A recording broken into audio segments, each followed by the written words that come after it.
Okay, so commas. Let's go through. This is kind of testing when we need commas before the word and.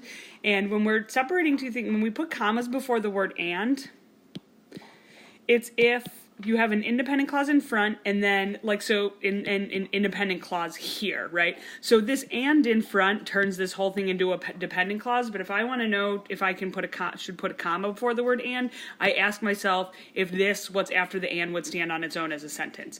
If it doesn't, I'm not going to put a comma in front of it, right, when it's separating two clauses, right? So, we have, so if we look at all these answer choices, A, B, C, and D, we have contrary to the team doctor's advice, comma, right? And this is a dependent clause in the beginning with a comma, so let's remember we can always just make things easier if we shorten sentences, right? Like there's no difference between these answer choices with this, and I know this comma is going to comma off this dependent clause, so I'm not even going to really pay attention to it. I'm just going to cross it off because it's going to make it easier to figure out where else I need commas in this sentence, right?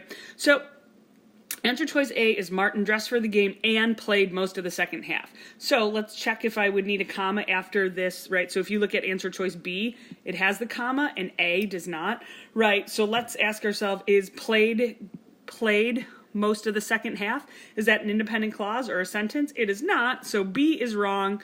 And A sounds really good at this point, right? C is Martin dressed for the game, semicolon, and. Remember, semicolons separate two independent clauses, super important. And we know that and he played most of the game is not an independent, right? An independent clause.